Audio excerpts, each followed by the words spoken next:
কিশোরগঞ্জের পাগলা মসজিদের ১১টি সিন্দুক খুলে এবার পাওয়া গেছে ২৯ বস্তা টাকা।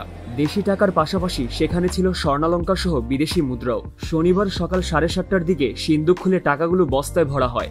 জেলা প্রশাসনের দায়িত্বপ্রাপ্ত কর্মকর্তাদের উপস্থিতিতে কড়া নিরাপত্তায় সিন্দুকগুলো খোলা হয়েছে। গত ১৭ আগস্ট আরেকবার খোলা হয়েছিল সিন্দুকগুলো। সে হিসাবে এবার ৩ মাস ১৪ দিন পর খোলা হলো মসজিদের সিন্দুক। তখন সেগুলোতে ৭,২২,১৩,০৪৬ টাকা পাওয়া যায়। না, এর আগে গত ২০ এপ্রিল সিন্দুক খুলে পাওয়া গিয়েছিল ৭,৭৮,৬৭,৫৩৭ টাকা। তারও আগে গত বছরের ৯ ডিসেম্বর পাওয়া যায় ৬,৩২,৫১,৪২৩ টাকা। সিন্দুক খোলার সময় কিশোরগঞ্জের জেলা প্রশাসক ও পাগলা মসজিদ পরিচালনা কমিটির সভাপতি ফৌজিয়া খান ও পুলিশ সুপার মোহাম্মদ হাসান চৌধুরী উপস্থিত ছিলেন। সেনা, পুলিশ ও আনসার সদস্যরা সার্বিক নিরাপত্তার দায়িত্বে রয়েছেন। টাকা গণনা শেষ হওয়া পর্যন্ত মসজিদ ঘিরে কঠোর নিরাপত্তা বলয় থাকবে বলে সংশ্লিষ্টরা জানিয়েছেন।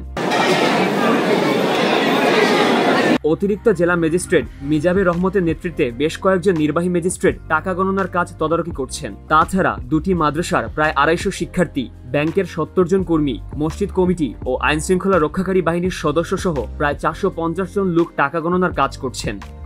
News desk, focus TV.